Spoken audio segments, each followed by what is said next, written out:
une première partie où on va plutôt venir défiler tous les outils via juste une présentation, et une seconde partie où vous pourrez discuter avec les animateurs directement dans les salles. Donc voilà, si vous avez des questions, n'hésitez pas à les noter sur un bout de papier ou les poser dans le chat, et les présentateurs y répondront, et ils y répondront plutôt dans une seconde partie pour avoir le temps de bien présenter tous les outils. Voilà. Je vous propose de commencer directement. Je vois que les dernières personnes commencent à arriver. Euh, euh, si c'est bon pour vous, s'il n'y a pas de problème technique, nous commençons. Et je vais d'abord vous présenter la plateforme ressources.nordpasdecalais.e, qui est une ressource, qui est en tout cas une plateforme, auquel vous pourrez retrouver beaucoup d'outils, de guides, d'initiatives avec le numérique. Et c'est tout l'enjeu aussi de ce webinaire, c'est de capitaliser tous les outils et tous les ateliers qu'on peut mettre en place dans les centres sociaux et de les mettre à un seul endroit. Donc cette plateforme, ressources.csconnecté.eu, auquel vous avez accès, auquel vous pouvez aussi partager des ressources. Donc voilà, n'hésitez pas à aller consulter cette plateforme. Elle se présente comme ceci, donc avec les différents outils donc, qui sont sur une bande défilante. Et vous pouvez aussi trier les outils, donc là sur la droite, en fonction des thématiques, des types de ressources, du public concerné, par licence, est-ce que c'est une licence ouverte ou une propriétaire. Et vous pouvez, vous aussi, en tant que salarié, quand vous avez un outil, un guide ou une ressource que vous voulez partager, n'hésitez pas à nous la partager. Vous avez juste à cliquer sur partager une ressource, remplir les champs et la fiche apparaîtra directement. Donc, on a vraiment tout type de fiches. Vous avez des guides. Donc, par exemple, les outils qu'on va vous présenter aujourd'hui, la plupart sont déjà mis sur la plateforme. Vous avez un guide, par exemple, sur Kahoot. Vous avez un guide sur comment animer une réunion en distanciel. Enfin, voilà, vous avez plein de ressources. Et vous avez aussi des animations pratiques avec des escape games. Par exemple, bientôt, vous verrez apparaître sur cette plateforme tous les outils qui ont été utilisés lors du Cyberwalk Cleanup Day. Voilà, une opération où on a déjà des outils clés en main que vous pouvez utiliser. Voilà, n'hésitez pas à aller consulter cette ressource, à les farfouiller et à nous faire un retour sur cette plateforme. Donc, comment se présente une fiche? Donc, une fois que vous avez cliqué sur le lien, vous avez une fiche qui apparaît comme ça, avec une courte description, les besoins, et vous avez aussi tous les fichiers qui vont vous permettre d'utiliser les outils. Donc, voilà, c'est vraiment une plateforme qui se veut clé en main et très lisible. Donc, je vous conseille d'aller jeter un œil. Et vous avez aussi, donc, à côté des ressources numériques, les centres sociaux. Donc, vous voyez actuellement, on a assez peu de centres sociaux qui sont cartographiés. L'objectif, c'est que là, pendant l'année de l'opération, on arrive à recenser tous les centres sociaux sur cette plateforme. Donc, n'hésitez pas à aller compléter le formulaire. C'est très simple, hein, vous avez juste à cliquer sur m'identifier ici, vous remplissez la fiche et vous apparaîtrez sur la carte. Voilà. Ça vous permettra de voir aussi qui est où au niveau des centres sociaux. Voilà pour très rapidement la plateforme. Donc vraiment, n'hésitez pas à y aller et à prendre possession de l'outil, à partager des ressources. Et vous y retrouverez vraiment tout ce qu'on va vous présenter aujourd'hui. On va entamer du coup le premier temps sur les outils. Si je ne vais pas trop vite, n'hésitez pas. Hein, si vraiment je parle trop vite ou vous ne m'entendez pas.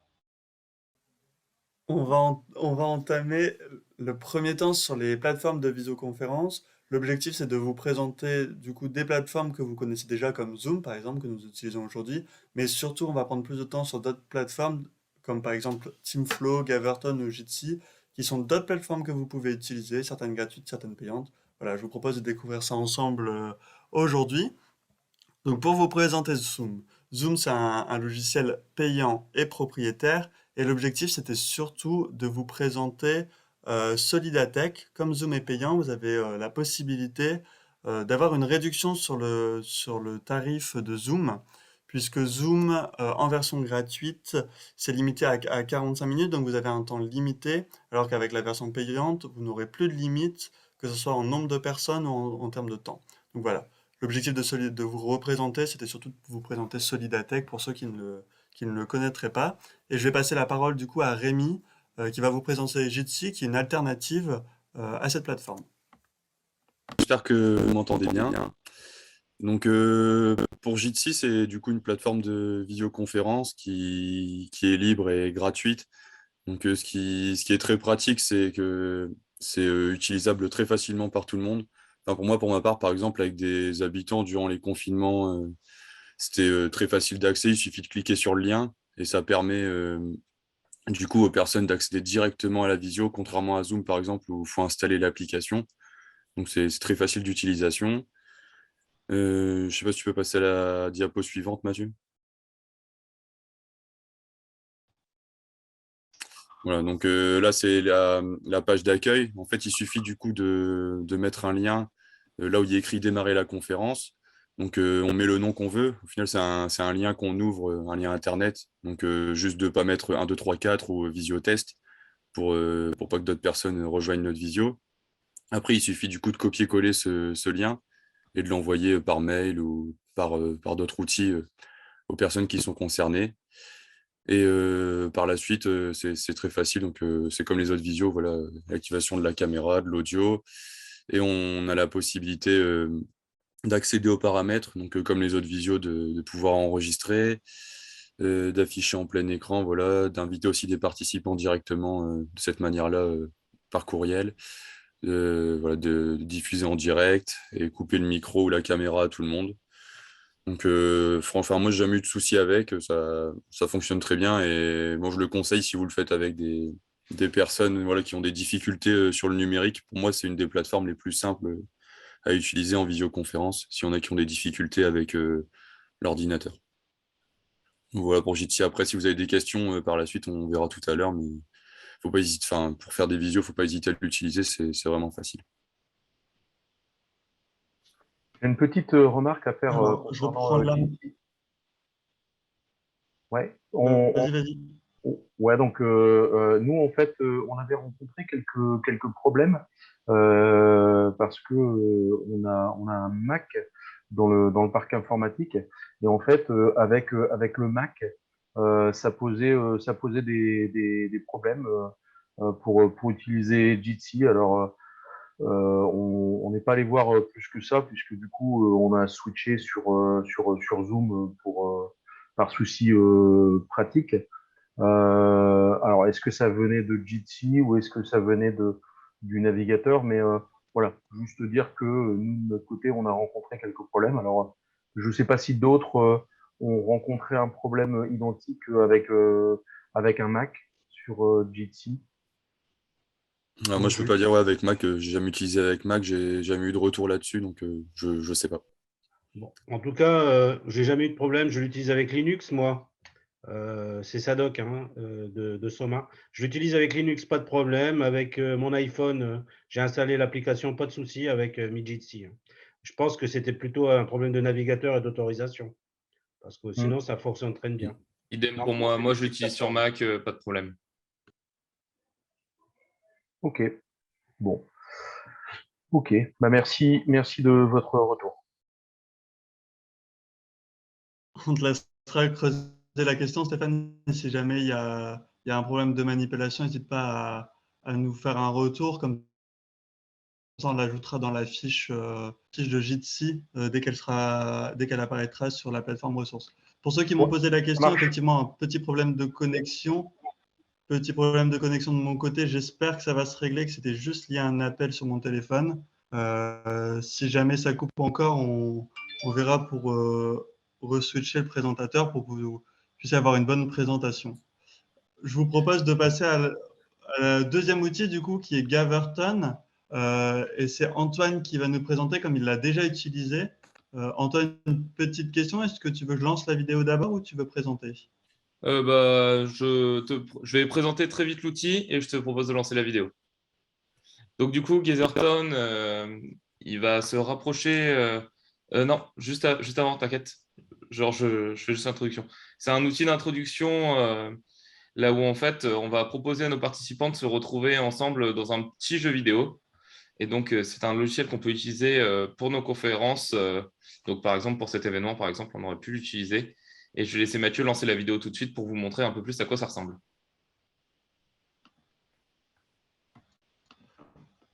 Alors, Excusez-moi, j'arrête le partage pour que vous ayez le son de l'audio.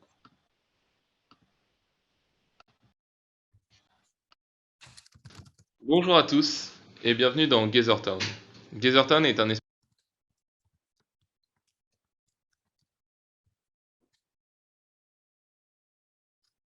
de réunion numérique dans lequel se déroulera l'événement du 7. Mais pour que tout se déroule dans de bonnes conditions, laissez-moi vous expliquer quelques règles. Dans un premier temps, pour vous connecter à notre espace, vous allez recevoir un mail. Dans ce mail, vous trouverez un lien qui vous permettra d'accéder à notre univers.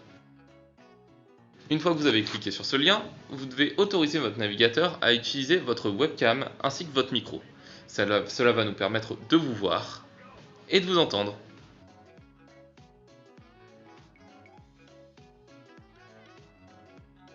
Bienvenue dans votre espace de connexion. Dans cet espace, vous pourrez vérifier certains points importants. Déjà que votre caméra et votre micro fonctionnent bien, afin qu'on puisse vous voir et vous entendre. Ensuite, vous pourrez modifier votre avatar et placer votre pseudo afin de vous présenter.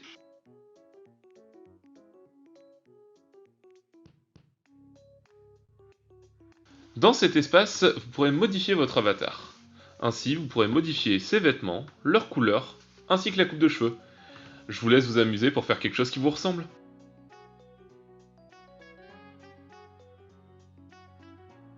Maintenant que tout cela est prêt, il est temps de nous connecter à notre univers. Une fois dans notre univers, vous pourrez vous déplacer simplement à l'aide des touches directionnelles.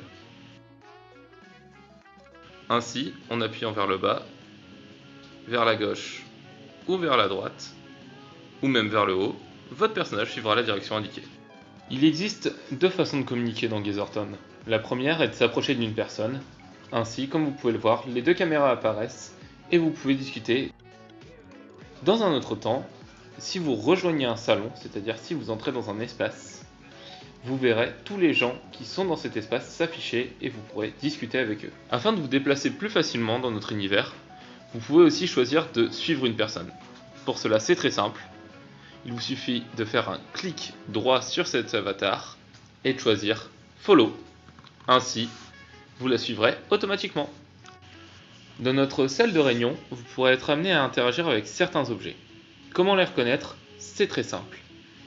Une aura jaune les entoure. Pour interagir avec ceux-ci, il suffit d'appuyer sur la touche X du clavier.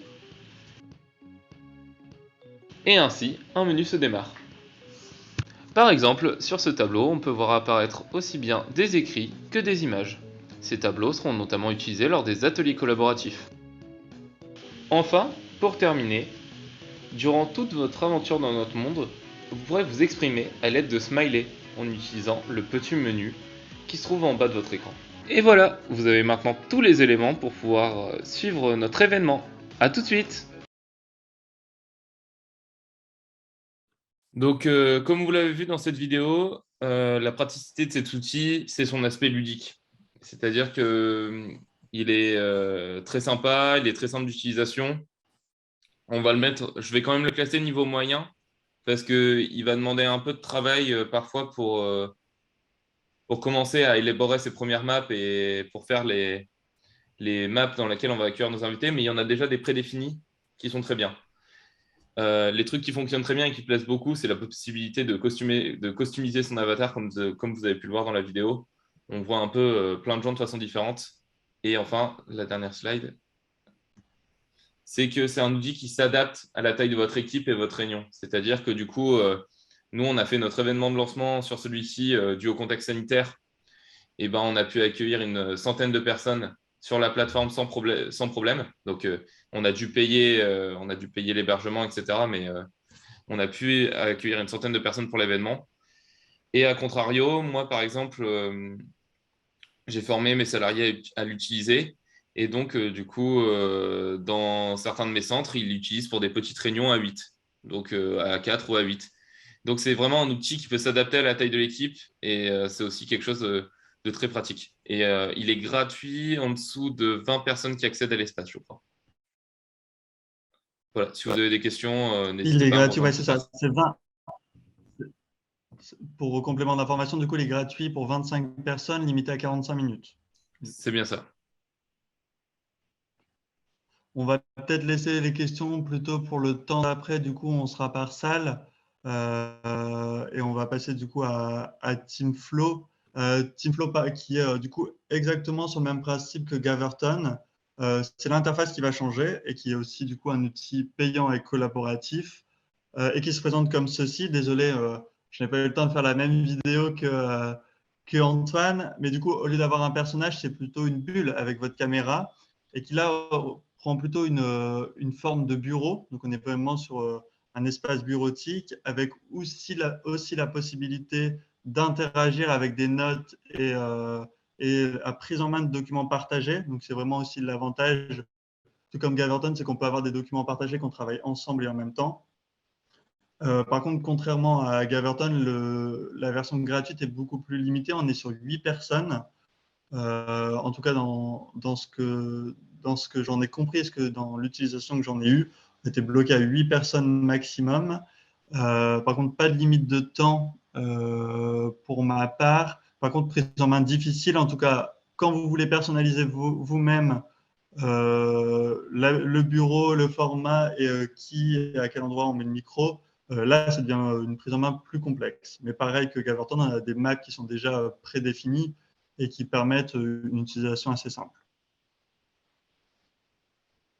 On n'a pas voulu trop s'étendre sur ces outils de plateforme.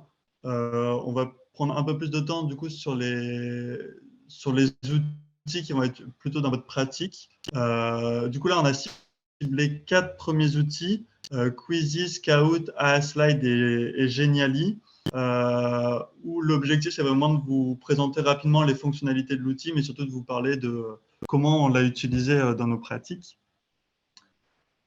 Je vais commencer par Kahoot, du coup. Alors, Kahoot, c'est un outil que beaucoup de personnes connaissent, qui est un outil de quiz en ligne qui se présente comme ceci, qui peut être utilisé sur téléphone, tablette ou ordinateur, et qui se partage juste avec un code de connexion et auquel la personne vient poser ses questions, mettre ses réponses, choisir le temps. Est-ce que c'est des questions multiples ou des questions simples? Mais qui est payant et qui de plus en plus se limite dans sa version gratuite. Là, aujourd'hui, on est limité à 10 personnes connectées en même temps pour l'outil Kahoot. Par contre, c'est un outil très intéressant dans la pratique au niveau de son interaction et il est très simple à prendre en main. Pour poser ces questions, vous voyez, l'interface est très simple. Vous avez tous des guides qui ont déjà été faits par le passé qui permettent de prendre assez rapidement l'outil. Pour vous donner un exemple dans la pratique, à titre personnel, au niveau des animateurs d'accueil de loisirs, quand on devait revoir la législation, plutôt que de faire juste des tours de table ou des questions, on passait très vite sur de l'outil comme ça interactif, où on posait des questions pour rafraîchir la mémoire. Ça, c'est pour un côté un peu plus pro et un peu plus formation. Passer par un outil dynamique, ça permet de mettre du mouvement dans des choses qui peuvent être un peu longs. Et on l'a mis en place aussi avec des animateurs pour du public, pour des jeunes et des moins jeunes. À titre d'exemple, très récemment, pour le Cyber World Cleanup Day, il y a tous des jeux qui ont été préconçus où on est venu sensibiliser sur la pollution numérique et la sobriété numérique via des quiz. Donc voilà, c'est très simple à prendre en main.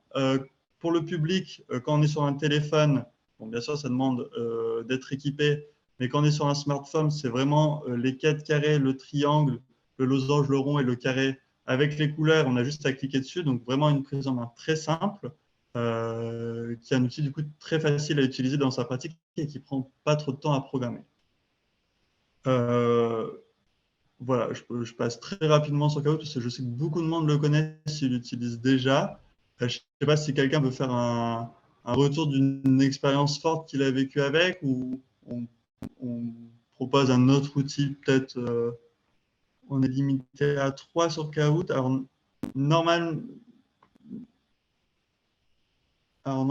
sur Kahoot, c'était 10, ça a peut-être encore changé récemment. Mais en tout cas, moi, quand j'ai regardé, c'était plutôt 10 sur la version gratuite. En tout cas, merci pour vos commentaires. Je vois que vous répondez. Je vous propose de passer du coup plutôt à Quizzes. Aurélien, si tu peux prendre la main. sur Quizzes. Ouais, je vais prendre la main du coup sur Quizzes. Donc, c'est une application en ligne qui fait la même chose que Kahoot. Donc, de la même façon, on a une partie libre et une partie payante. Et c'est assez facile à prendre en main. Donc, il suffit d'aller sur le site quizzes.com, de créer un compte. De ce fait, on a un compte automatiquement avec un tableau de bord comme celui-là, où on peut du coup aller rechercher des quiz existants dans la bibliothèque de quiz public. Donc, ce qui fait que les quiz, si les gens mettent des quiz en ligne, vous pouvez les récupérer, vous pouvez les modifier et vous pouvez les ajouter dans votre propre bibliothèque pour permettre de le refaire derrière avec votre public. Alors, moi, je l'utilise depuis déjà maintenant bientôt 4 ans. Parce que, étant animateur numérique avant, avec un public senior, j'ai cherché à rendre un peu les animations numériques un peu plus ludiques pour leur permettre de prendre du plaisir avec l'informatique et pas forcément trouver ça très compliqué. Donc, en fait, avec simplement, comme Kahoot, un code qui apparaît sur l'écran, on part sur la page de connexion de Quizzes, on fait rejoindre un quiz, on met son nom ou son pseudo et hop, les questions apparaissent directement sur son PC, sur sa tablette, sur son smartphone. Et on voit en plus, donc voilà, ça c'est toute la partie modification. Hein. Vous voyez, on a des choix multiples, des sondages, remplir les trous, etc., etc. Alors, vous allez au niveau des limites. Moi, j'ai déjà fait des questionnaires avec 15 personnes. Je n'ai pas eu de problème en version gratuite. Là où on va avoir des petits soucis, c'est dans la création des questions. On aura des questions qui vont être limitées. On ne va pas pouvoir forcément ajouter des images au bout d'un certain nombre de questions. Voilà, forcément, là, on va être limité si on ne prend pas un abonnement. Mais sinon, je n'ai jamais été trop bloqué pour l'utilité que j'en ai eue, en tout cas, avec le public senior et même la jeunesse. Hein. Je l'ai fait aussi avec les ados et les primaires. Et on n'a pas été bloqué personnellement sur des gros quiz. Donc, voilà, sur ça, ça va, c'est plutôt pratique. Par rapport à Kahoot, là où ça change un peu le principe, c'est que quand on lance en mode défi, on n'a que le classement qui apparaît au tableau et les gens ont les questions sur leur tablette, leur smartphone ou leur PC et peuvent les avoir en aléatoire, c'est-à-dire qu'ils n'ont pas la question au même moment. Voilà, en fait, quand ils répondent à la question, il y a des points par rapport à la rapidité et par rapport aux bonnes réponses. Et on voit du coup le classement au tableau ou sur un PC ou sur un vidéoprojecteur qui monte derrière. Donc ça, c'est le code de connexion. Hein. Donc, on leur donne, ils tapent le lien qui est noté, hein, Join My Quiz, ils tapent le code et ensuite, ils viennent mettre leur nom. Alors, on peut créer aussi tout ce qui est mème. Je ne sais pas si vous êtes un peu lié au mème. C'est des petites photos rigolotes avec des textes qui apparaissent entre chaque question. On peut créer tout notre catalogue de mèmes. Alors moi, j'ai déjà utilisé ça dans un esprit de faire des escape games où ils scannent le QR code, on commence à faire un quiz et là, il y a des mèmes qui apparaissent pour leur donner des indices pour la suite. Et s'ils ne suivent pas bien les mèmes, du coup, ça ne fonctionne pas très bien. Et voilà, sur Quizzes, je ne pense pas. Alors, l'avantage de Quizzes, je ne connais pas trop Kahoot, hein, mais l'avantage de Quizzes, c'est qu'à la fin de votre quiz, vous récupérez automatiquement un rapport. Et dans le rapport, vous récupérez du coup les réponses des personnes et vous récupérez vraiment un fichier Excel complet avec les réponses, le pourcentage de bonnes réponses ou sur quelles questions ils se sont trompés, etc. etc. Et l'avantage, c'est que si vous devez évaluer un groupe de jeunes ou d'adultes, c'est plutôt pratique pour vous pour savoir où vous devez encore travailler, sur quelle thématique vous devez encore travailler. Voilà, un peu pour Quizzes. Ça fait un peu, Merci Aurélien. un peu quiz de télé, quoi. Donc, il y a une application qui existe sur smartphone et tablette aussi. Voilà, mais de rien. C'est gratuit. Il y a une limite de personnes. À la limite de personnes, je ne la connais pas, je ne l'ai jamais atteint. Donc, Okay. J'ai fait des quiz avec 15 personnes et je n'ai jamais atteint la limite en gratuit. Donc, j'ai cherché, je n'ai pas trouvé la limite. Donc, je me dis que par défaut, il n'y a pas de limite. Voilà. En tout cas, sur la création, ouais. Alors, par rapport à Kahoot, les gens doivent regarder leur écran pour avoir la question. Ouais. À savoir qu'on peut désactiver le mode aléatoire. Voilà, il y a plein d'options quand on lance son mode défi. Il y a un mode aussi au rythme de l'instructeur. Donc là, on va faire question par question. On va laisser tout le monde répondre et c'est à nous de changer, de faire question suivante. Il y a 2 modes différents comme ça, mode classique ou mode au rythme de l'instructeur. Mais je n'ai jamais atteint les limites, donc je ne peux pas dire s'il y a des limites. Par contre, il y a des limites sur la création, ça c'est sûr. Sur la création, quand vous allez avoir mis 10 photos, ils vont vous dire, si vous voulez mettre une 11e photo, il faut payer. Voilà.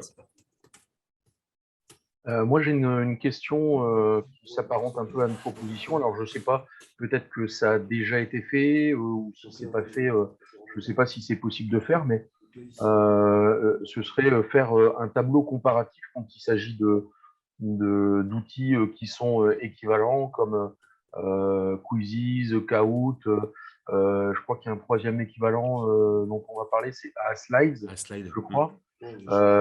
Et un truc qui serait pas mal, c'est de pouvoir avoir sur le site ressources.centres sociaux connectés un tableau comparatif avec les différents critères, ce que les anglophones appellent un benchmarking, histoire d'avoir une vision vraiment globale pour pouvoir choisir l'outil qui nous convient le plus en fonction de ce qu'on veut faire.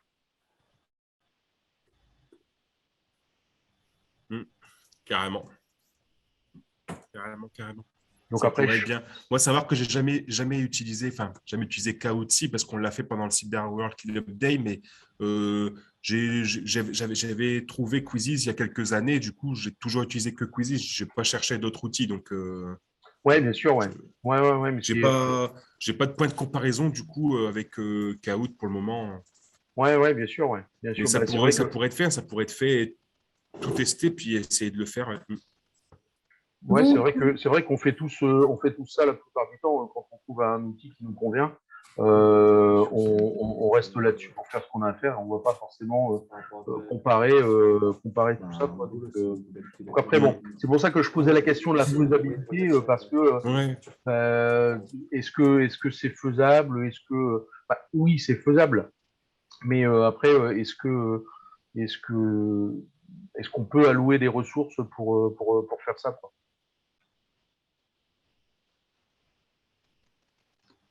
Je vous propose que ceux qui ont envie de travailler la question sur l'analyse des outils, on se prenne un temps de travail du coup plus tard entre chargé de transition numérique et en tant qu'animateur numérique pour bien comparer les outils et peut-être faire une fiche pratique pour les salariés qui veulent bien comparer, savoir quel outil choisir pour quelle pratique. S'il n'y a pas de souci, c'est un travail qu'on peut mener qui sera assez rapide vu que vous avez déjà tout fait pour le coup.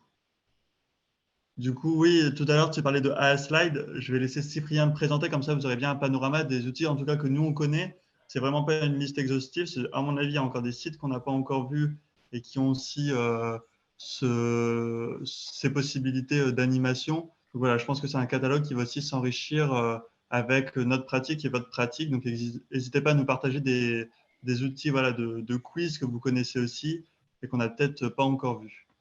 Cyprien, je te laisse présenter Slide. Ouais, merci Mathieu. Bonjour à tous. Alors Slide, ça ressemble énormément à Kahoot et Quizzes du coup, mais je le trouve beaucoup plus complet, où on peut vraiment personnaliser les questions, le fond d'écran, le type de questions, on peut avoir des nuages de mots. Je le trouve plus complet si on veut surtout faire quelque chose de beaucoup plus interactif. Donc là, vous avez comment créer un petit peu un quiz. Donc, ça ressemble quand même énormément à Kahoot et Quizy. Je vais parvenir un peu sur toutes les fonctionnalités. On pourra en parler plutôt après, mais voilà, vous avez plein d'idées. Alors, le problème, c'est qu'il est un peu en anglais, donc il faut s'y connaître. Il faut un petit peu plus bidouiller aussi l'outil parce qu'il peut être un peu plus complexe. Il y a beaucoup plus de spécificités, mais du coup, ça rend l'outil aussi beaucoup plus complet. Le gros problème, c'est que l'outil est gratuit, mais il y a une version gratuite, mais seulement pour 7 personnes. Donc, on a vite atteint la limite. Moi, je l'ai utilisé pour un quiz intercentre entre 7 centres sociaux. Et il a été vraiment génial. On a pu mettre plein de choses. On a pu mettre plein de mots, des quiz, des vidéos. On a pu vraiment personnaliser ce que les gens voyaient sur leur tablette et leur smartphone, ce qu'ils pouvaient voir sur l'ordinateur. Et c'est vraiment un super outil.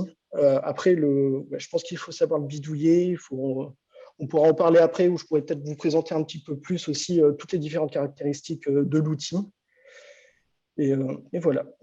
Après, il est assez limité quand même, sachant que la particularité aussi, c'est que vous pouvez payer pour une session en particularité. Si vous voulez faire une session avec 50 personnes, vous pouvez payer, je crois que c'est 2-3 dollars pour juste une session, au lieu d'un abonnement comme un peu Kahoot ou je pense Quizzes, où vous payez un certain montant par mois. Donc, si vous avez juste un gros événement à organiser pour un gros quiz, c'est quand même plutôt pratique. Voilà. Après, là, vous voyez sur le côté, vous avez plein d'idées de types de questions que vous pouvez poser, donc des questions, des brainstorming. Vous avez même une petite roulette si vous voulez un peu plus de fun. Les gens peuvent aussi écrire leurs questions et on voit un peu toutes les questions posées. Je trouve que plus qu'un quiz, il peut être hyper intéressant pour des ateliers collaboratifs ou quand vous voulez vraiment sonder le public et amener plus d'interactivité qu'un simple quiz. Donc voilà, donc ça c'est pour créer. Et je crois que la slide suivante, Mathieu, on voit un petit peu ce que rend l'outil. Donc vous voyez ce qu'il y a en haut, c'est ce que nous on a créé un peu pour notre quiz interstructure, où en fait les gens ils voient un petit peu ce qu'il y a en haut. Donc à gauche, c'est quand on pose la question avec le temps qui reste. À droite, on voit un peu les réponses, les bonnes réponses. Et en bas, ce que vous avez, c'est un peu les templates qui est un petit peu de base. Après, comme Kahoot et Quizzes, il y a déjà des quiz déjà faits que vous pouvez réutiliser, mais c'est surtout des quiz en anglais. Donc, il faut mettre la main à la pâte pour créer vos propres quiz. Voilà. Et pour compléter les propos de Cyprien, on l'a utilisé aussi en formation de notre côté. Et du coup, l'avantage aussi de ASLide, c'est que vous avez l'option diaporama. En fait, il se présente comme un diaporama à la base. Et donc, vous pouvez ajouter vos textes, vos slides. Et il y a vraiment cette fonction question-réponse où les participants peuvent interagir et poser leurs questions au fur et à mesure du diaporama. Donc, ça permet de mêler et présentation et jeux et questions. Voilà, pour compléter un peu une autre façon de l'utiliser. Et ce qui est bien aussi, c'est qu'on peut assez facilement modifier la présentation en direct. Si vous voulez rajouter une petite question rapidement ou, comme tu as dit, des questions, une slide tout simplement en direct, c'est beaucoup plus simple qu'avec Kahoot. Après, Quizy, je le connais moins, mais Kahoot, quand la présentation est lancée, vous ne pouvez pas vraiment revenir sur une question, sur rajouter une petite question, rajouter une petite présentation, alors que là, c'est beaucoup plus modulable. Voilà. Donc voilà pour les 3 outils de quiz qu'on connaissait, qu'on voulait vous faire découvrir, parce qu'on va souvent sur Kahoot parce qu'on le connaît. Voilà, c'était vous faire découvrir 2 autres outils que vous pouvez tester, aussi nous faire un retour, n'hésitez pas. Et pareil, pour ASLide, en tout cas, il y a déjà le guide qui est présent sur la plateforme ressources.eu, donc n'hésitez pas quand vous voulez l'utiliser d'aller parcourir le guide pour vous l'approprier. Et, voilà. Et si vous avez encore des questions à la suite, n'hésitez pas à m'envoyer un mail pour qu'on complète ce guide au besoin. Et du coup, un autre outil que vous connaissez peut-être ou pas, c'est Genially. Et là, je vais laisser Eve, du coup, présenter Genially. Du coup, Genially est une plateforme gratuite. Ça permet de faire des présentations interactives. Ça ressemble à des diapositives qu'on peut passer, mais beaucoup plus ludiques. On peut y intégrer des jeux, des autres applications dans le Genially de présentation. Ça permet aussi de faire du coup une communication très visuelle, participative. Elle est très autonome. On peut y intégrer plusieurs modes. Il y a des modes de gamification, donc de jeux, des images interactives. On peut être en équipe. Vous avez du coup la possibilité aussi, j'avais mis un lien YouTube qui expliquait assez bien, c'est pas moi qui l'ai créé, mais qui expliquait assez bien Genially. dans l'ensemble. Après, moi, je l'utilise plus dans le côté pour faire des CV interactifs, des cartes de visite. Des collègues, nous, en interne, l'ont utilisé pour présenter un bilan au niveau du département. Voilà, vous reconnaissez le côté un peu plus ludique. Vous avez aussi la possibilité d'avoir des versions payantes pour enlever, par exemple, le logo de Geniali, pousser dans le côté collectif. Après, ce n'est pas l'outil que j'utilise le plus. En perso, je vous dis, j'utilise plus pour le CV interactif. Je l'ai trouvé génial dans ce sens-là. Je laisse compléter peut-être Mathieu qui l'utilise au niveau de la Fédé, peut-être. Alors moi, je l'utilise pas au niveau de la Fédé, mais je sais qu'on a pas mal de chargés de transition numérique ou d'animateurs qui l'ont utilisé. Il y a des escape notamment games, pour je sais, qui sont pas mal. Voilà, c'est ça, des escape Ouais. games ou des quiz. Donc l'avantage, en fait, c'est qu'il est vraiment interactif. Ouais. C'est-à-dire que quand vous… Bon, là, je suis en capture d'écran, donc vous ne le verrez pas, mais quand vous appuyez sur le bouton Start, en fait, vous passez sur une note diapo et en fait, vous pouvez passer comme ça de question en question, de point en point sur une carte avec d'autres images, d'autres slides, d'autres questions. Et donc, c'est vraiment un outil qui est très interactif. Alors, par contre, en prise en main, il est un peu plus complexe que d'autres outils quand vous voulez arriver sur des escape games ou des jeux. Mais il y a déjà des bases qui ont été créées que vous avez juste à dupliquer. Ça a été le cas Ouais, pour on le peut jeu utiliser les Dénois. modèles. C'est ça. Il y a déjà des modèles que vous avez juste à dupliquer et voilà, à un peu designer comme vous l'avez envie. Je sais que, alors je ne sais pas si la Flandre maritime est là. Je crois que vous l'avez utilisé pour le Cyberworld Cleanup Day. Vous avez fait un jeu de loi avec. Alors je ne sais pas si quelqu'un peut peut-être présenter rapidement ou pas, hein. Ça dépend si C'est vous en moi avez qui envie. fais, Je force pas ça. Allô? Oui. C'est moi qui ai Vas-y Aurélien. j'ai repris le jeu de Rémi et j'ai fait avec Geniali, ouais. Et du coup, j'ai fait une petite fiche parce qu'on fait updating la semaine prochaine sur les jeux de plateau. J'ai fait un petit fascicule que je peux partager aussi, que je crois que j'ai partagé dans les ressources sur comment faire un jeu de plateau. Tout à fait, tu l'as partagé hier. Donc voilà, ça c'est Et j'ai mis ce que dans Aurélia a partagé hier sur le plateau du jeu de loi.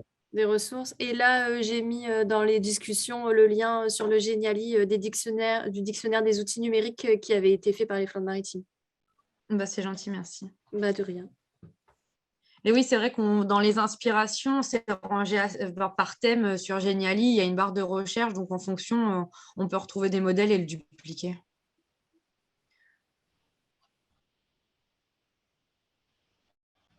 Et effectivement, merci de le rappeler, Henri, sur la Flandre maritime, il a été aussi utilisé sur les bornes. Ils sont passés par Geniali pour les bornes administratives. Donc voilà, cet outil est vraiment complet, peut vraiment s'adapter à vos besoins et à votre pratique. Après, pareil, n'hésitez pas à aller rechercher à l'outil, à l'utiliser, voir toutes ses fonctionnalités. Je trouve qu'il est vraiment complet.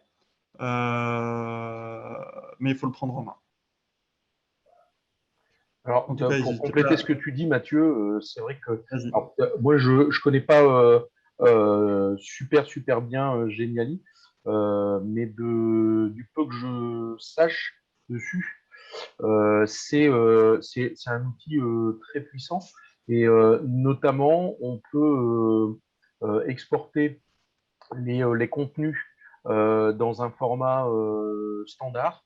Alors, c'est le format SCORM pour ceux qui connaissent, qui peut être utilisé après dans les plateformes d'apprentissage en ligne qui, pour la plupart, prennent en charge ce format-là.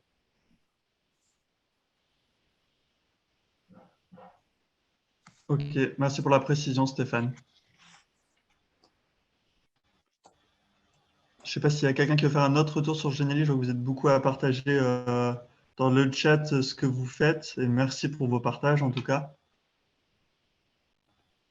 Alors, je vous propose du coup de passer sur un dernier temps qui va être plutôt sur des outils collaboratifs. Là, on était plutôt sur des outils de quiz ou des outils interactifs que vous pouvez utiliser autant, vous avez vu, en distanciel qu'en présentiel avec le public autour de vous et vous jouez avec eux. Là, on va être plutôt sur des outils collaboratifs, du coup pour du travail plutôt en distanciel.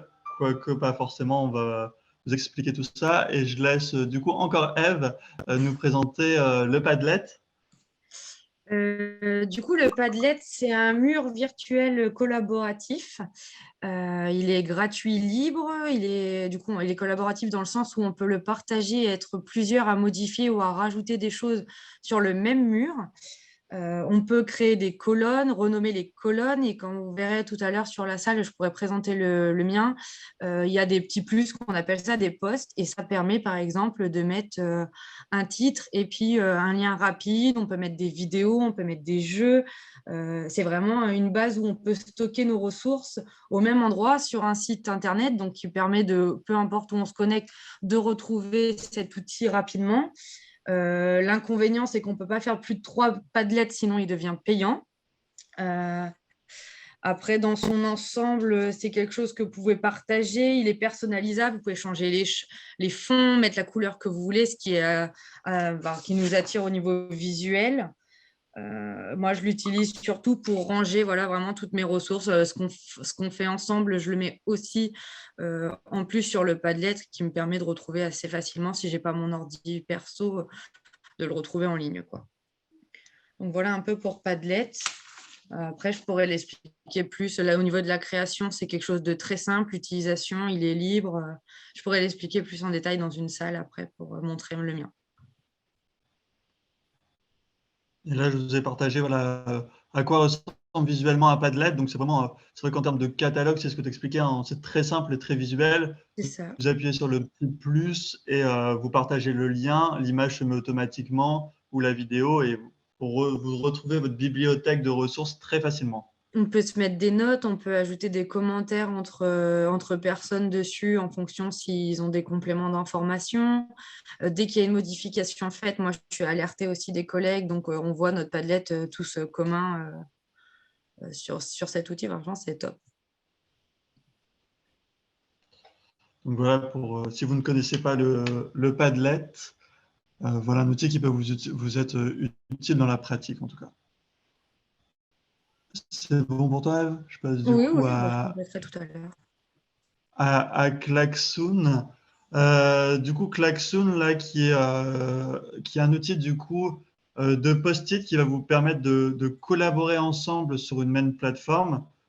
Pour vous donner un visuel, ça ressemble à peu près à ça. C'est vraiment un grand tableau blanc auquel très, très rapidement et très simplement, vous pouvez y mettre du texte, des formes, des post-it, et qui est très utile pour des ateliers collaboratifs quand vous avez, vous êtes à distance et vous avez besoin de mettre des post-it, de réfléchir ensemble, qui est, on va dire, en termes de mise en place entre facile et moyen, ça dépend de votre dextérité avec les outils numériques.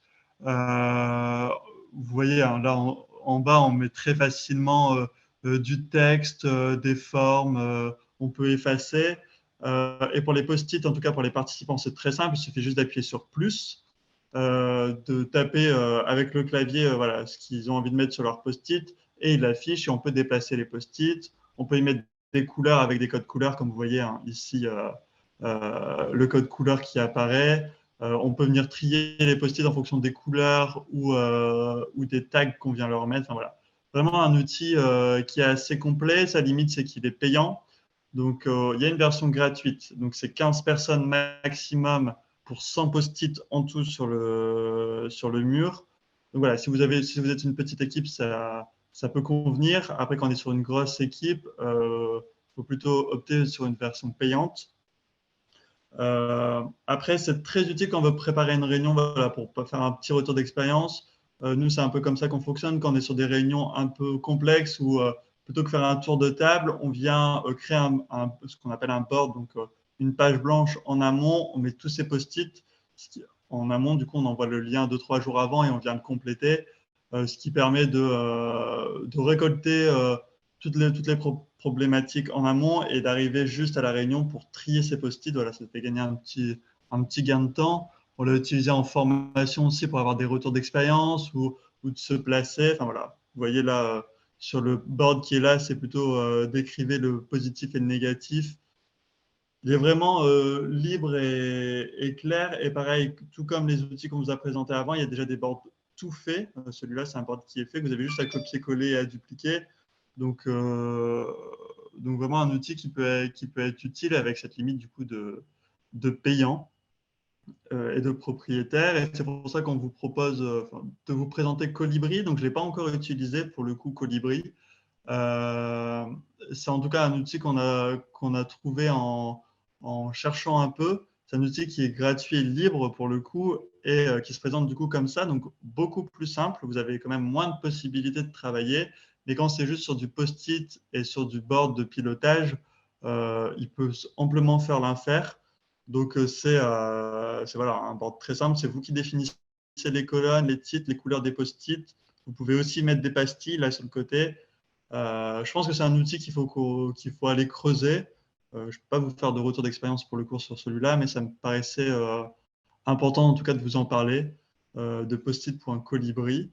Alors je sais qu'il y a un centre qui commence à l'utiliser, mais qui malheureusement ne pouvait pas intervenir aujourd'hui. Peut-être qu'à l'occasion, ils auront le temps de vous faire un retour d'expérience sur une autre visio, sur la plateforme Mutualisons.